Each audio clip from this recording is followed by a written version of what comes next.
اور نقطہ بروں سے حل نہ ہوا، وہ راز ایک طیبہ والے نے بتلا دیا چند اشاروں میں۔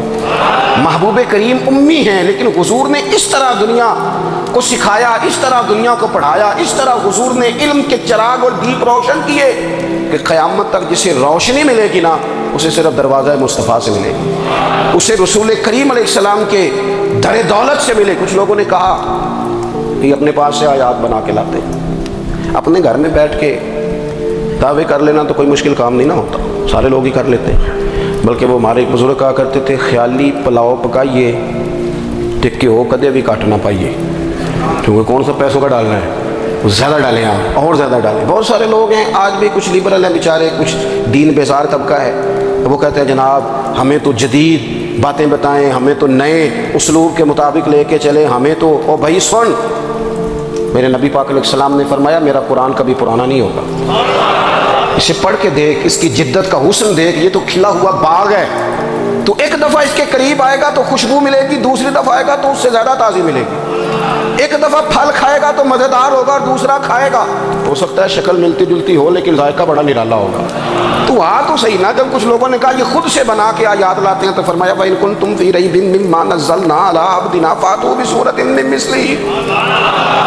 اگر تمہیں کوئی شک ہے اس میں جو ہم نے اپنے بندہ خاص میں نازل کیا ہے تو تم بھی اس جیسی ایک آیت بنا کے لاؤ۔ اور چلو چیلنج کھلا ہی دے دیا، فرما وَادْعُوا شُهَدَاءَكُم مِّن دُونِ اللَّهِ، اللہ اور اللہ والوں کو چھوڑ دو، تفسیری ترجمہ عرض کر رہا ہوں، یعنی صحابہ کو چھوڑ دو، حضور کے ماننے والوں کو چھوڑ دو، باقی ساری دنیا کے کافر اکٹھے ہو جاؤ، ایک آیت بس قرآن جیسی لے کے آؤ، ایک آیت لے کے آؤ، ان کنتم صادقین، اگر تم سچے ہو۔ جوانوں سنو، کہا ایک آیت، اور یہ چیلنج آج تک قرآن مجید کا موجود ہے، آج تک وَإِن كُنتُمْ فِي رَيْبٍ مِّمَّا نَزَّلْنَا عَلَىٰ عَبْدِنَا فَأْتُوا بِسُورَةٍ مِّن مِّثْلِهِ، تم قرآن کے مقابلے کی ایک صورت لے کے آؤ اور سارے حمایتی اکٹھے کر لو اپنے، ان کنتم صادقین، اگر تم سچے ہو۔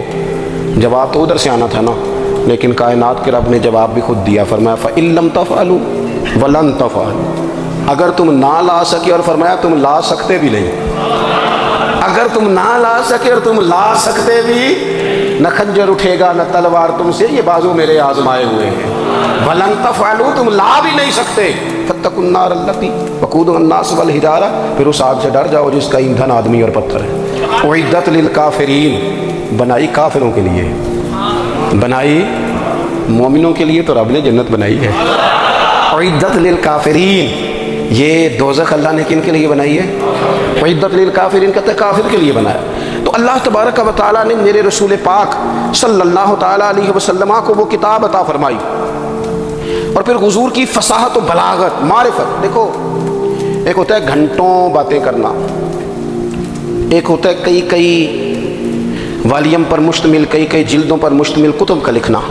اور ایک ہوتا ہے کسی بندے کا ایک بات کرنا اور سامنے والے کی طبیعت کو اتنا جگا دینا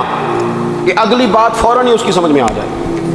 اور حضور نہ کسی کی انا کو نہیں جگاتے تھے، ہم بعض اوقات کسی سے خطاب کرتے ہیں، بات کرتے ہیں تو سامنے والے کی انا کو جگا دیتے ہیں، ٹھیس پہنچاتے ہیں، وہ کہتا ہے چل پھر تگڑا ہو جا میں بھی آیا۔ حضور انا نہیں جگاتے تھے، میرے نبی پاک ضمیر جگاتے تھے تاکہ وہ شخص فیض حاصل کر سکے، اسے کچھ ملے۔ نبی کریم کا جو انداز تکلم ہے وہ اس طرح کا ہوتا تھا کہ انسان خود بخود کھل اٹھتا تھا کہ مطلب یہ بات ہونے کیا لگی ہے، مطلب حضور کیا فرمانے لگے۔ نبی کریم صلی اللہ تعالیٰ علیہ وسلم، ایک دن محبوب کریم نے صحابہ کے پیچھے حضور کی فصاحت و بلاغت دیکھے، فرمایا محبوب نے کتنا نادان ہے وہ شخص جو اپنے ماں باپ کو گالی دے۔ کھلی ہو گئی لوگوں کی آنکھیں، کان کھڑے ہو گئے کہ یا رسول اللہ کون ایسا بدبخت ہے جو ماں باپ کو گالی دے گا۔ تو اب جب سوالات ذہنی سطح پر پوری طور پر ابھر گئے نا، تو اب رسول کریم نے بات سمجھائی، یہ ہے فصاحت و بلاغت، تیرے آگے ہیں یوں دبے لچے فصحاء عرب کے بڑے بڑے، کوئی جان منہ میں زبان نہیں بلکہ جسم میں جان نہیں۔ یا رسول اللہ کون ایسا نالائق ہے جو ماں باپ کو گالی دے۔ اب جب ذہنی سطح یہاں تک ابھر آئی تو اب حضور نے سمجھایا، فرمایا جب تم کسی کے ماں باپ کو گالی دو گے نا تو وہ بھی تو جواب میں تمہارے ماں باپ کو دے گا نا، تو فی نفس ہی یہ تم نے خود ظلم کیا ہے اپنے ماں باپ پر، کیوں تم نے ایسا لہجہ اختیار کیا کہ جس سے سامنے والے کی انا جاگ جائے۔ اور وہ تمہارے مقابلے میں آ کر کے کھڑا ہو جائے؟ کیوں تم نے اس طرح کے انداز اختیار کیے کہ جس سے سامنے والا بھی سارے پنجے کھڑے کر کے باہر نکل آئے اور کہے آ جاؤ پھر میں بھی میدان میں حاضر ہوں؟ رسول کریم کی فصاحت، بلاغت دیکھیں نا، حضور 2-4 جملوں میں ساری بات سمجھا جاتے ہیں۔ ایک حدیث پاک اگر ہماری سمجھ میں آ جائے، ایک روایت، نبی پاک صلی اللہ تعالیٰ علیہ وسلم نے فرمایا خوبصورت مسلمان وہ ہے جو بے مقصد باتوں کو چھوڑ دے۔ لو، اس سے پوری زندگی سجائی جا سکتی ہے، ایک جملے سے پوری زندگی سواری جا سکتی ہے، کوئی لمبی چوڑی باتوں میں جانے کی ضرورت نہیں۔ کہا خوبصورت مسلمان یہ ہے جو بے مقصد باتوں کو چھوڑ دے، لا یعنی باتوں کو، کیا کہتے ہیں ہمارے دیہات کے لوگ، جڑے پنڈ جانا نہیں ادھر راہ پوچھنے دی، لیکن آج کل لوگ باز آندے یعنی جس بات کا بالکل تعلق نہیں نا وہ بات بھی کرتے جاتے ہیں، جس کا شعبہ ہی نہیں وہ بھی چھلانگ لگا لگا کے اس میں آ جاتا ہے۔ ہم اپنا وقت ضائع کرتے ہیں، اپنی صلاحیتیں ضائع کرتے ہیں، اپنا نقصان کرتے ہیں، ہم اپنا کام صحیح کر کے نہیں کرتے اور دوسری ساری دنیا کو ٹھیک کرنا چاہتے ہیں۔ وہ بھائی آپ جس جگہ جس شعبے سے تعلق رکھتے ہیں آپ اپنے معاملات میں مضبوطی پیدا کریں۔ حضور نے اپنی فصاحت کے ساتھ، بلاغت کے ساتھ لوگوں کو قائل کیا، اور قرآن مجید کی تاثیر کا یہ اثر میرے کریم رسول نے دکھایا کہ رات کو جب حضور بیٹھ کے قرآن پاک پڑھتے تھے نا، جب یاسین والے نبی خود یاسین کی تلاوت کریں، جب طٰہٰ والے محبوب خود طٰہٰ کی تلاوت کریں، غور کرو نا، جب مدثر والے محبوب خود ان جملوں کو ادا کریں، یعنی جن کے بارے میں آیت آئی ہے جب وہی یہ آیت پڑھیں کہ انا اعطیناک الکوثر، یعنی جن کا ذکر ہو رہا ہے جب وہ یہ بات کریں کہ یا ایھا النبی انا ارسلناک شاہدا ومبشرا ونذیرا لتؤمنوا باللہ ورسولہ وتعزروہ وتوقروہ وتسبحوہ بکرۃ واصیلا، جن کے بارے میں آیت آئی ہے جب وہ یہ کہہ رہے ہوں کہ ورفعنا لک ذکرک، جب وہ کہہ رہے ہوں والضحیٰ واللیل اذا سجا، ذرا اس کیفیت کو دیکھیں جب محبوب خود پڑھ رہے ہوں، اور جو حضور پر آئی ہیں اس کا ذائقہ، اس کا لطف، اس کا انداز بھلا کیا ہوگا۔ حضور جب رات کو پڑھتے تھے نا قرآن پاک تو جو پکے کافر تھے نا،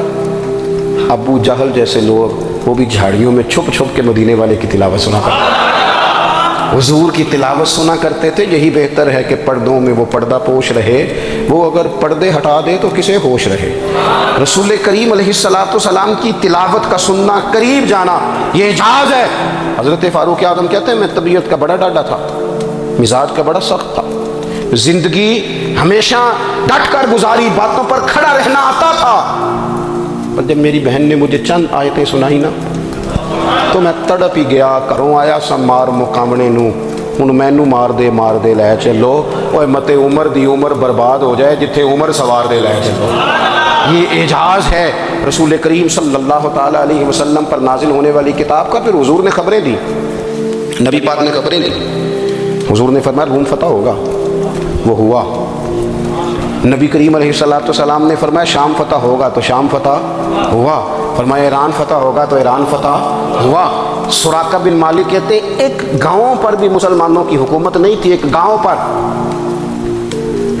حضور مکہ مکرمہ سے نکل رہے تھے، مدینہ طیبہ تشریف لے جا رہے تھے، ابھی راستے میں تھے، میں 100 سرخ اونٹوں کے لالچ میں معاذ اللہ حضور کو گرفتار کرنے پہنچ گیا۔ محبوب نے حکم دیا، حضور کا معجزہ میں نے آنکھوں سے دیکھا، میرا گھوڑا زمین میں دھستا چلا گیا، میں نے معافی مانگی، حضور نے معاف کر دیا۔ میں نے سمجھا اچانک ہو گیا ہے، یہ منوانا بھی بڑا مشکل کام ہے۔ شجر و حجر پہچان گئے، انسان کی نظروں میں شاکی رہا۔ یہ کچھ ایسے لوگ ہیں جن کو منوانا توبہ توبہ، ماننے کو تیار نہیں، دیکھ دیکھ کے بھی ماننے کو تیار ہے نہیں، ماننے کو تیار ہی نہیں۔ کہتے ہیں کہ میں نے پھر چاہا آگے بڑھنا تو پھر زمین کے اندر میرے گھوڑے کے پیر دھنسنے لگے، پھر معافی مانگی۔ کریم تیرے معاف کرنے کی ادا پہ بھی قربان جائیں۔ یہ نہیں فرمایا کہ تو بار بار یوں ہی کرتا ہے، فرمایا معافی مانگتا ہے، جا میں نے معاف کیا۔ کہتے ہیں 3 دفعہ میں آگے بڑھا، 3 دفعہ حضور نے معاف کیا تو مسکرا کے فرمانے لگے تو یہاں مجھے گرفتار کرنے آیا ہے، وہ کیسر روم کا علاقہ فتح ہوگا۔ وہ کنگن جو پہنتا ہے نا ہاتھوں میں، بادشاہ کے کنگن معروف ہیں، وہ تیرے ہاتھوں میں آئیں گے۔ اللہ کرے آپ سمجھیں، یہ جو لوگ ڈری ڈری سہمی اور ہمارے بچے مایوسی کی معاذ اللہ باتیں کرتے ہیں، وہ دیکھیں حضور کس طرح کی گفتگو فرماتے ہیں۔ ابھی ایک گاؤں پر بھی اسلام کی حکومت نہیں، لیکن حضور کا خبر دینے کا انداز۔ کریم فرمانے لگے وہ کیسر روم کے جو کنگن ہوں گے وہ تیرے ہاتھوں میں آئیں گے۔ جناب سراقہ بن مالک فرماتے ہیں کہ میں مسلمان ہو گیا، حضور کا وصال ہو گیا، کنگن نہیں آئے۔ حضرت ابوبکر صدیق کا وصال ظاہری ہو گیا، کنگن نہیں آئے۔ جناب عمر کا دور آ گیا، سراقہ بوڑھے ہو گئے، کوئی بندہ پوچھتا نا کہ اب تو عمر ڈھل گئی ہے، زندگی کا پتہ نہیں، کہنے لگے نہیں میں نہیں جاتا، جب تک کنگن نہیں آتے اسرائیل کوئی نہیں آئیں گے،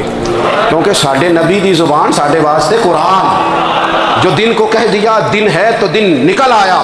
جو شب کو کہہ دیا شب ہے تو رات ہو کے رہی، اور خدا نے ان کی زبان کو وہ اختیار دیا، جو نکلی منہ سے ان کے وہ بات ہو کے رہی۔ اور فاضل بریلوی کا تو انداز ہی پھر انوکھا ہے نا، وہ تو کہتے ہیں وہ زبان جس کو سب کو ان کی کنجی کہیں، جس کو سب کو ان کی کنجی کہیں، اس کی نافذ حکومت پہ لاکھوں سلام۔ کہنے لگے نہیں آتے حضرت اسرائیل، فکر نہ کرو، بوڑھے ہو گئے تھے، نکلنا گھر سے بند کر دیا تھا، حضرت عمر کا دور تھا، کنگن آ گئے۔ حضرت فاروق اعظم نے ان کے پوتوں سے، نواسوں سے، بچوں سے کہا جاؤ بلا کے لاؤ، کہا دادا جان بوڑھے ہیں، فرمایا تم کان میں کہہ دینا کنگن آ گئے، پھر تم دیکھنا تو صحیح۔ پھر حضرت سراقہ آئے، حضور نے جو خبریں دیں، نبی پاک علیہ الصلوۃ والسلام نے جو گزشتہ قوموں کے احوال بیان کیے، اور پھر میرے نبی پاک علیہ الصلوۃ والسلام نا دنیا میں عزتیں دینے آئے، عزتیں۔ یہ مزاج ہمیں کم کرنا چاہیے، یہ جو ہم ساری زندگی اس کام میں لگا دیتے ہیں نا، کسی کو نیچا کیسے دکھانا ہے، یہ انداز حضور نے نہیں ہمیں دیا۔ اب دیکھو حضور تشریف لائے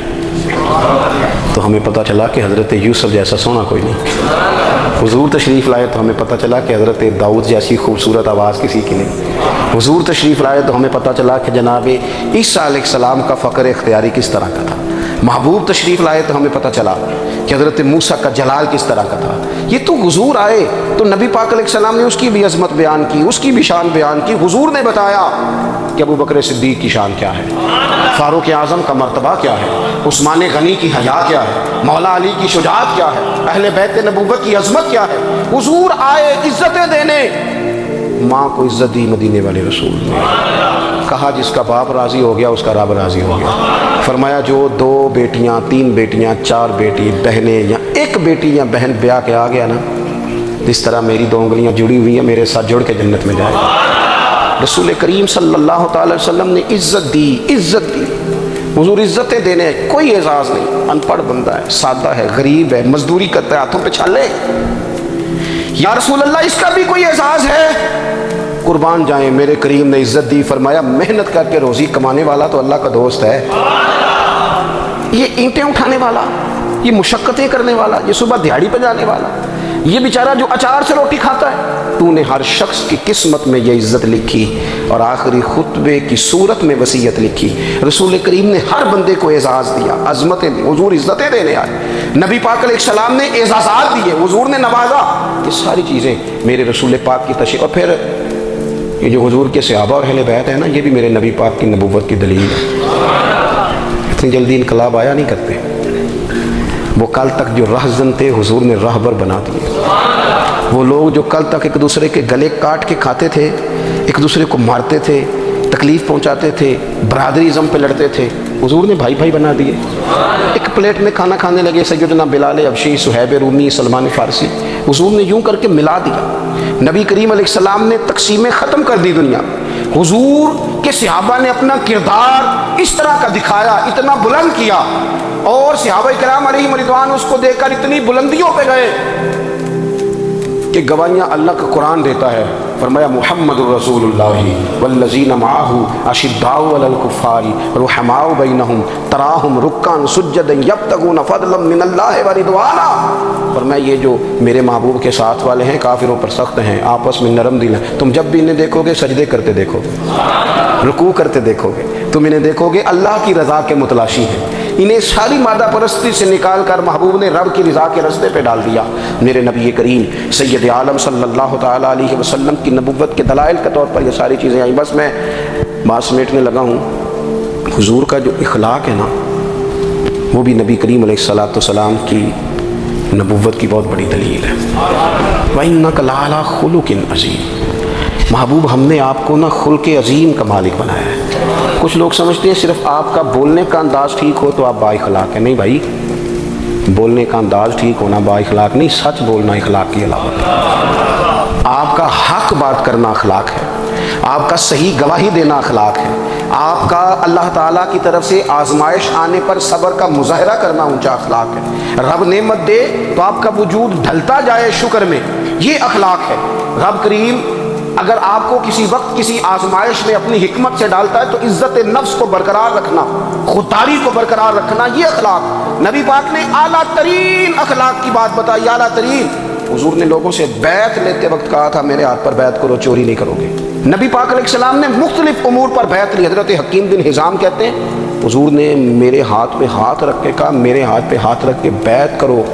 کہ کسی دنیا دار سے سوال نہیں کرو گے، خودداری سے زندگی گزارو گے، عزت نفس جو رب نے تمہیں دیا ہے تم اس پر راضی رہو گے۔ لوگوں کی جیبوں کو ٹٹولنا، دوسروں کی دولتوں پہ راج کرنا، دوسروں کے مال پر نگاہیں ڈالنا اللہ کے حبیب نے پسند نہیں فرمایا۔ فرمایا بیعت کرو کہ تم کبھی کسی سے سوال نہیں کرو گے، حد ہو گئی۔ نبھانے والوں نے پھر اس عہد کو نبھایا اور کمال کر دی۔ حضرت حکیم بن حزام گھوڑے پہ بیٹھے تھے، ہاتھ میں درہ تھا، وہ زمین پہ گر گیا، قریب غلام کھڑا تھا، حضرت حکیم بن حزام خود گھوڑے سے اترے، درہ اٹھایا، دوبارہ گھوڑے پہ بیٹھے۔ غلام عرض کرنے لگا حضور مجھے بتا دیتے میں اٹھا کے دے دیتا۔ آنکھیں چمک اٹھیں، فرمانے لگے کیسے بتا دیتا؟ اپنے رسول سے وعدہ کیا ہے کبھی کسی سے سوال نہیں کروں گا، کبھی سوال نہیں کروں گا۔ اللہ کے محبوب نے ہمیں اعلیٰ اخلاقی قدروں کی بات ہمیں سکھائی ہے۔ ہم دیکھتے ہیں کہ بڑی جلدی 2 4 5 لوگوں کے غصہ دلانے پر ہم ساری اخلاقی حدوں کو کراس کر جاتے ہیں۔ دوستو ہمارا ایک وژن ہونا چاہیے، ہمارے ذاتی رویے بڑے معتبر ہونے چاہیے، لین دین کے معاملات کے اندر مسلمانوں کو بڑا صاف ستھرا ہونا چاہیے۔ ہمیں اپنی معاشی زندگی میں روزمرہ کے معاملات میں ہماری توجہات کا مرکز صرف اللہ رسول کی ذات ہونی چاہیے۔ رب کریم نے اپنی حکمت سے کسی کو کتنا دیا ہے یہ اس کی حکمت کے تقاضے ہیں، ہمیں اس نے جس رنگ میں جس حال میں رکھا ہے ہمیں اپنے رب کی رضا پر بہت زیادہ مطمئن ہونا چاہیے۔ اچھا پھر ایک اور بات، جن چیزوں کو ہم نے دکھ بنایا ہے نا یہ تو وہاں دکھ تھا ہی نہیں، مہینہ مہینہ چولہا نہیں جلا، لیکن کسی جگہ اظہار غربت ہے، حضور کی اولاد پاک کا یا صاحب کا یا ازواج کا، مہینہ مہینہ چولہا نہیں جلا، لیکن یہ اخلاق عالیہ کا حسن دیکھو، اپنے گھر مہینہ مہینہ چولہا نہیں جلا، جو مانگنے آیا اسے جھولی بھر کے عطا فرمایا، کوئی دروازے سے خالی نہیں گیا۔ عزیز بھائی اگر زندگی میں اخلاقی قدریں ہم اپنا لیں اور ہم تھوڑا تھوڑا کر کے اپنے آپ کو تبدیل کریں، ساری زندگی توجہ رہی کہ فلاں کیا کر رہا ہے فلاں کیا کر رہا ہے، تھوڑا سا گردن کو جھکا کے اپنے اوپر توجہ ڈالیں، اپنے آپ کو وقت دیں، حضور کے اخلاق عالیہ کی روشنی میں، تعلیمات حسنہ کی روشنی میں ہم اپنے کردار و عمل پر تھوڑی توجہ دیں۔ اس وقت بہت بڑی تعداد میں امت مسلمہ ہے، اور ایسا نہیں ہے کہ دولت نہیں ہے، دولت سے بھی سرشار ہیں، ہمارے یہاں بڑے بڑے انجینئر ہیں، بڑے بڑے ڈاکٹر ہیں، لیکچرار ہیں، ہمارے پاس بڑے بڑے ہاسپٹل ہیں، بڑا کچھ ہے، لیکن کردار و عمل کے بادشاہ، اپنی زندگی تقوی کی روشنی میں گزارنے والے ان لوگوں کی تعداد کم ہے۔ اگر کوئی آج بھی سارے کام نیک کرے لیکن جائیداد میں سے بیٹی کا حق رکھ جائے تو پھر اس نے کیا میلاد منایا؟ اگر آج بھی جو 2 4 لوگ بیچارے اس کے زیر دست ہیں، ملازمین ہیں، ان کے ساتھ اس کا رویہ انتہائی سخت ہو تو اس نے کیا میلاد منایا؟ اگر آج بھی وہ برادری ازم کی بنیاد پر دوستیاں کرے اور چھوٹے بڑے کی وہ تقسیم رکھے، جسے حضور نے فرمایا کہ قبیلے تو تعارف کے لیے، ورنہ کسی عربی کو اجمی پر، گورے کو کالے پر کوئی فضیلت نہیں۔ اگر کوئی آج بھی اس برادری ازم کا قائل ہے پھر اس نے کیا میلاد منایا؟ اگر کوئی شخص آج بھی اپنے آپ کو مادہ پرستی میں پوری طرح دھکیل چکا ہے اور رضا الہی کا مسافر نہیں بنا تو اس نے کیا میلاد منایا؟ اپنی طبیعتوں میں روحانی تبدیلی اور وہ خاص افکار جو حضور اپنے غلاموں میں پیدا فرماتے ان افکار کو پیدا کرنا، سوچوں کو بدلنا، سوچوں کو، نظریات کو بدلنا، اپنے روزمرہ کے معاملات کا جائزہ لینا کہ ہم کس طرح آگے بڑھ سکتے ہیں اور کس طرح ہم ایک بہترین امتی اور ایک بہترین مسلمان بن سکتے ہیں، اس پر توجہ دینا یہ میلاد ہمیں سبق دیتا ہے۔ اللہ تعالیٰ مجھے اور آپ کو عمل کی توفیق عطا فرمائے۔ آخر دعوانا ان الحمدللہ۔